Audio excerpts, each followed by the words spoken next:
Classification of the soil, it is based on the engineering property of the soil. तो जो soil का classification होता है वो सॉइल के इंजीनियरिंग प्रॉपर्टी पे बेस्ड होता है। पार्टिकल्स साइज क्लासिफिकेशन, तो साइज़ के बेसिस पे जो सॉइल का क्लासिफिकेशन करते हैं उसी को पार्टिकल साइज क्लासिफिकेशन कहते हैं। इस बेसिस पे सॉइल को डिफरेंट कैटेगरी में कैटेगराइज करते हैं, जैसे कि clay, silt, sand, gravel, cobbles, boulders. जब पार्टिकल का साइज 2 माइक्रोमीटर से छोटा होता है तो उसको क्ले बोलते हैं। 2 to 75 माइक्रोमीटर का होता है तो उसको सिल्ट बोलते हैं।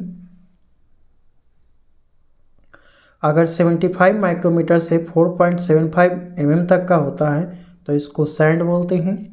4.75 से लेकर के 80 mm तक का होता है तो ग्रेवल बोलते हैं। और 80 mm से 300 mm तक का होता है तो उसको कोबल्स बोलते हैं। और 300 से ज़्यादा का होता है तो उसको बोल्डर्स बोलते हैं। टेक्सचर चार्ट क्लासिफिकेशन, तो इस केस में क्या करते हैं, सॉइल को कैटेगराइज करने के लिए एक ट्रायंगल बनाते हैं। 0 से 100% इधर लेते हैं सैंड, फिर यहाँ से 0 से 100 सिल्ट, फिर यहाँ से 0 से 100 क्ले। तो इधर सैंड होता है, इधर सिल्ट होता है और इधर क्ले होता है। यहाँ पे जो ये है ये सिल्ट को रिप्रेजेंट करता है और इधर 0 से 100। ये जो लिखते हैं ये एंटी क्लॉकवाइज डायरेक्शन में लिखते हैं।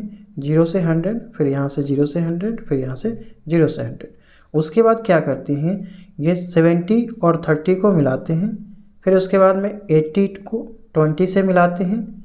और उसके बाद में क्या करते हैं, ये जो 50 है और यहाँ पे 50 है और यहाँ पे 50 है, इस तीनों को इस तरह से मिलाते हैं कि यहाँ भी शेप का एक स्ट्रक्चर बनता है। ठीक है, तो इसको 50 से 50 को इस तरह से मिलाने के लिए इस तरह से स्केल को रख करके मिला देंगे, सिर्फ यहाँ से यहाँ तक। और फिर इस 50 को मिलाएंगे और यहाँ से यहाँ तक लाइन को ड्रॉ करेंगे। ठीक है, उसके बाद क्या करेंगे, ये 80% को 20% से मैच मिलाएंगे और इस 20% को इस 80% से मिलाते हैं।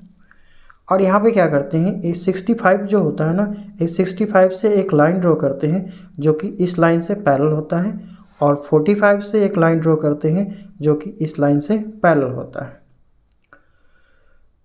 देन आप देख सकते हैं ये जो रीजन है, ये रीजन आप क्ले को रिप्रेजेंट करता है, ये रीजन सैंडी क्ले को रिप्रेजेंट करता है, ये जो रीजन है ये सिल्टी क्ले को रिप्रेजेंट करता है।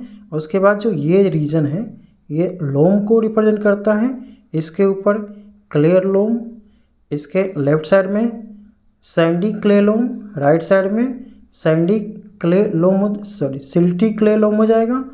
और यहाँ पे हो जाएगा आपका ये इसके लेफ्ट साइड में सैंडी लोम हो जाएगा, इसके राइट साइड में सिल्टी लोम हो जाएगा।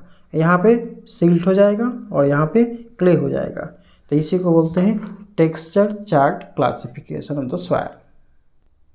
हाईवे रिसर्च बोर्ड क्लासिफिकेशन, इसको पब्लिक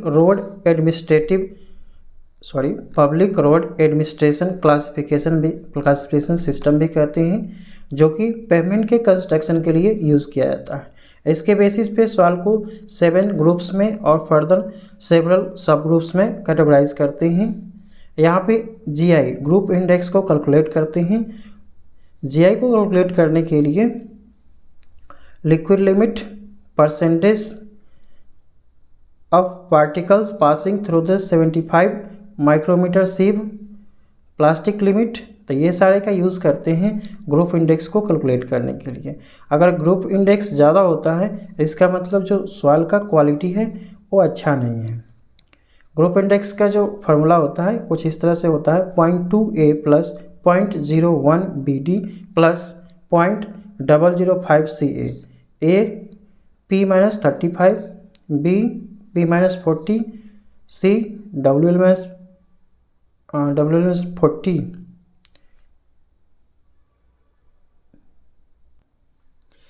D IP-10। तो एक्चुअली ये जो होता है C is equal to WL-40 होता है और B is equal to P-15 होता है। यहाँ पे 40 नहीं होता है, P-15 होता है। ए का वैल्यू जो होता है आपका 0 से 40 के बीच में लाई करता है, बी का वैल्यू 0 से 40 के बीच में लाई करता है, सी का वैल्यू 0 से 40 और डी का वैल्यू भी 0 से 40 के बीच में लाई करता है। अगर ए बी सी डी का जो वैल्यू है ये 40 को एक्सीड करेगा इसका वैल्यू तो 40 ही लेंगे, ये अगर इसको 40 को एक्सीड करेगा बी का वैल्यू 40 ही लेंगे। सिमिलरली यहाँ पे 20 और यहाँ पे मैक्सिमम 20 ले सकते हैं।